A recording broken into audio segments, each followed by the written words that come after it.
Welcome to our History channel. Don't forget to subscribe, hit the like button, leave us a comment down below, and share this episode with a fellow history lover.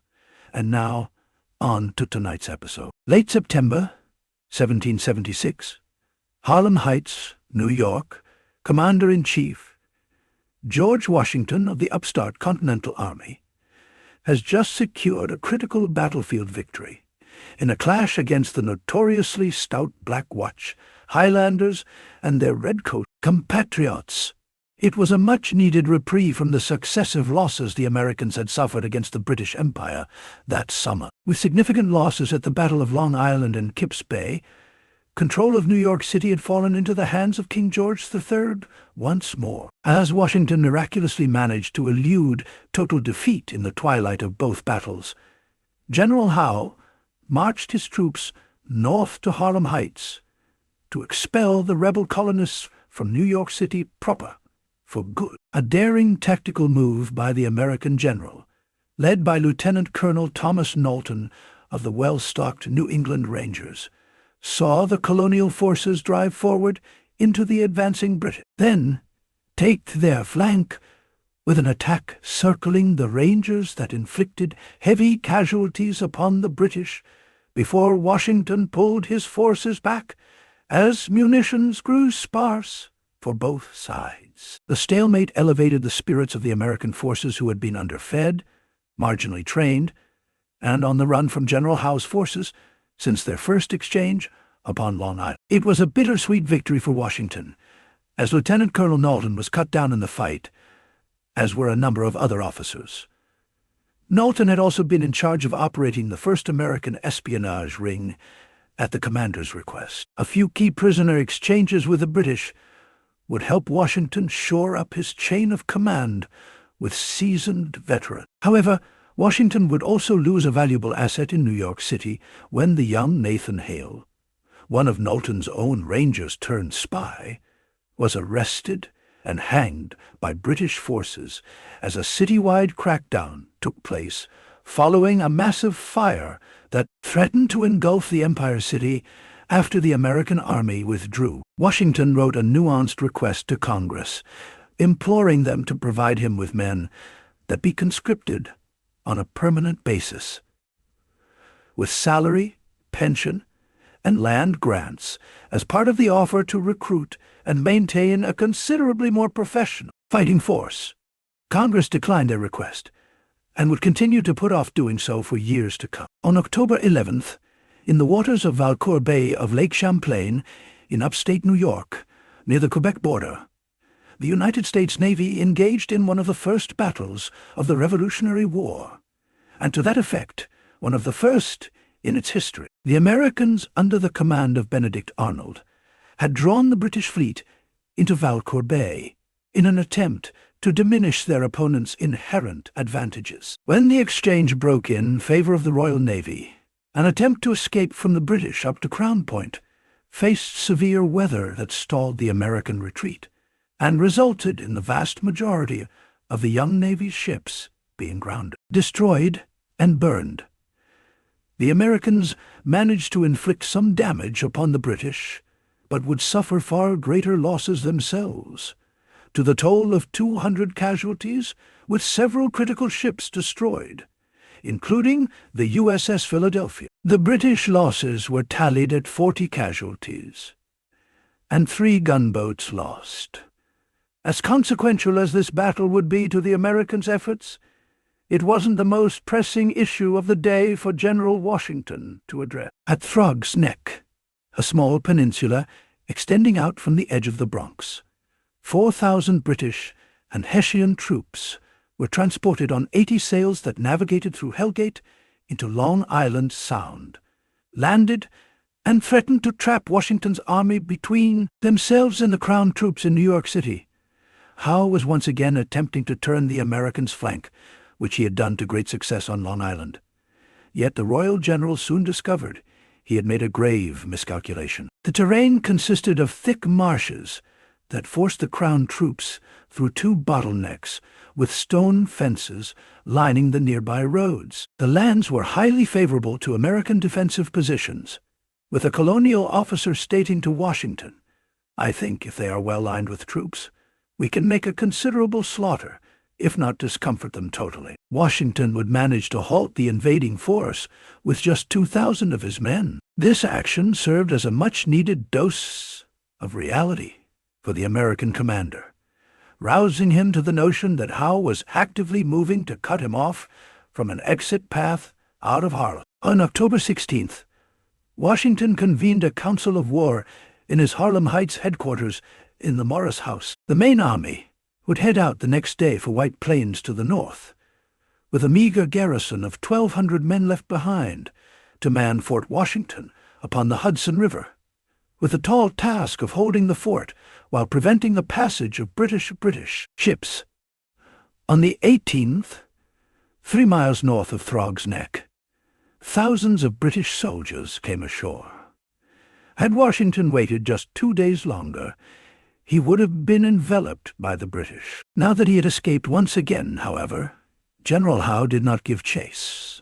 Then, on the 21st of October, the Crown troops advanced into New Rochelle in Westchester County. The main contingent of the Continental Army arrived in White Plains on the 22nd, with Washington setting his headquarters at the Elijah Miller House, a 600-acre farm located 2 miles north of town. Washington set his defensive lines at White Plains, extending out across a 3-mile line, bookended by a lake on the left and Chatterton Hill on the right. This 1-mile ridge held the key to the entire American entrenchment. Dense trees lined the southern end of it, and the Bronx River ran just below. Washington, by some glaring lack of foresight or tactical misstep, did not put any fortifications upon the hill, instead stationing several hundred militia upon it, of which he had desired to remove from the main body of troops due to behavioral concern brought upon by their juvenile predispositions, and then had neglected it thereafter. The commander-in-chief had failed to even explore the grounds at large of White Plains until the morning of the battle. As Washington finally engaged in an eyes-on inspection of the lines on October 28th, the House vanguard were spotted by his skirmishes. The general rode atop Chatterton Hill. His second, Charles Lee, pointed to the north, stating that was the preferred ground they should be positioning themselves within. As Washington and Lee began to trek towards the site, they were called after by a light horseman. "The British were on the camp, sir." Washington turned about and said, "We've now other business than reconnoitering," then dashed off towards camp at full gallop. Upon arriving at the center of the line, he informed his officers in a cold and direct manner to take their respective posts and do the best they could. The general then took priority in reinforcing the small militia, assembled atop the hill with a few pieces of artillery and 1,000 Continental troops, who took up their arms behind stone walls that lined the crest of the hill. Then the militia moved to the lower edge of the hill on the right. Howe arrived at the American lines that day with just 13,000 men in tow, most of whom were grizzled German Hessian mercenaries, known for their penchant of taking sadistic liberties when their foe was finally prepared to acquiesce. The British commander saw at once the crucial placement of Chatterton Hill and attacked it directly with 2 columns. The first, the Hessian Brigade, under the direction of Johann Gottlieb Raw. They held their fire and charged upon the militia lining the extreme right of the hill. They expelled the colonists from their position with relative ease and carried on for the crest of the hill. The second column, another Hessian denomination, attacked the front of the hill, but were bogged down as they struggled across the Bronx River and absorbed heavy fire from the Americans. The 2 British regiments to their rear became restless, finding their way across the stream at a section of considerably less depth. Then they mocked the Hessians as they advanced up the hill, still in column. The halted Hessians could only watch as the advancing British line was met with a heavy assault of grapeshot.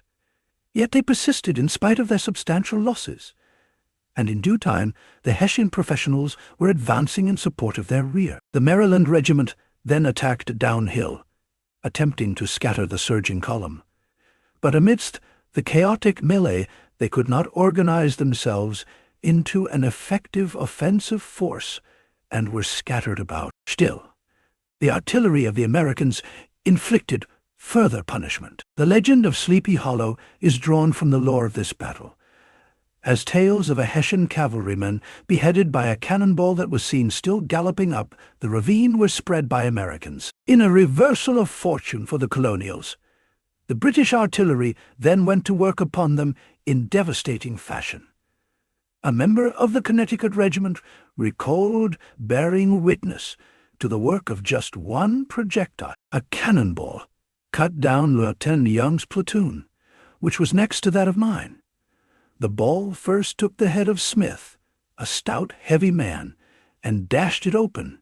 Then it took off Chisholm's arm, which was amputated. It then took Taylor across the bowels, and then struck Sergeant Garrett of our company on the hip, and took off the point of the hip bone. Those men with their legs and guns and packs, all in a heap, with the militia to their right in full retreat, and the redcoats pressing towards them with bayonets fixed, the Continentals broke apart and fell back. Washington would pay a heavy toll were he to now attempt to take back the hill. Instead, he pulled his troops back to installations due east of White Plains. The defeat had jarred a still reeling American force, in spite of the fact that British and Hessian casualties numbered a total of 276, almost double the amount incurred by the Americans. But the bitter taste the Continentals were left with came predominantly from the regret of a missed opportunity. Having begun with such an advantageous position atop Chatterton Hill, and a doggedly determined foe willing to shed substantial blood to dispossess it from the Americans, they had failed to capitalize on the chance to inflict significant carnage upon their pursuers and, more importantly, to secure a psychological victory over what had proven to be, at this stage, a superior adversary. Perhaps the greatest missed opportunity belonged, yet again, to General Howe, who once more deferred the chance to pursue after a retreating Washington. Instead, Howe spent the next 3 days considering his options before deciding to attack on the amidst word of the British movements, and under cover of night and heavy rainfall, Washington disappeared into the ether once again, dispatching with his troops to the north, and raising everything they could within White Plains as they made their exit, burning barns, slaughtering livestock, and leaving many Americans homeless in their wake. The apprehension General Howe displayed in his lethargic pursuit of the Continental Army garnered him the nickname Granny Howe from his myth. This said, of course, in jest and only around specific company. A former officer of Howe would write, "Sir William seemed to have calculated just the amount of time needed for the enemy to make their escape." A range of theories have been floated by scholars and historians as to what brought on the British commander's predisposition for such complacency. Howe would even be questioned directly after the war by his own government as to why he had not pursued Washington more aggressively when given the chance at White Plains. The general could only muster the laconic retort, for political reasons. Attempting to ascertain what he meant by this, historians have debated several possibilities. In all likelihood, it stemmed from a gentlemanly desire to negotiate a surrender without having to procure complete annihilation of the Continental Army. Yet, the floated possibilities spanned from his not wanting to expose a loyalist spy who had been feeding him intelligence on Washington's plans and locations, to a powerful influence above him within the government that had handed down an edict to guide his actions beyond what is understood about the British designs on war. And lastly, and perhaps most glaringly, that the mistress he had taken in Boston during the months-long siege of the city, the wife of British officer Joshua Loring, had preoccupied his mind and usurped his better instincts.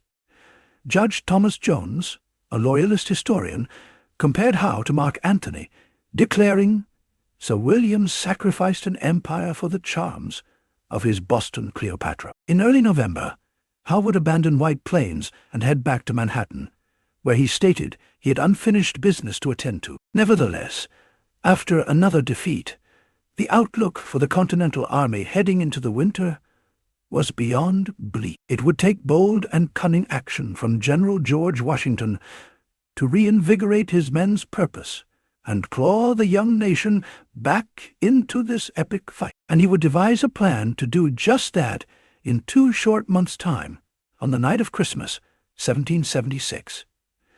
But Washington's fabled crossing of the Delaware is for tonight another story for another time. Thank you for joining us on this episode of History at the OK Corral. Be sure to click the like button, share this episode with a friend, and become a subscriber. Also, if you'd like to support our work and gain early access to episodes, as well as ad-free viewing, you can become a member of this channel by clicking on the Join button, or click the link in the description below to become a member on Patreon. Thank you again for watching, and we'll see you next time on History at the OK Corral, home of history's greatest shootouts and showdowns.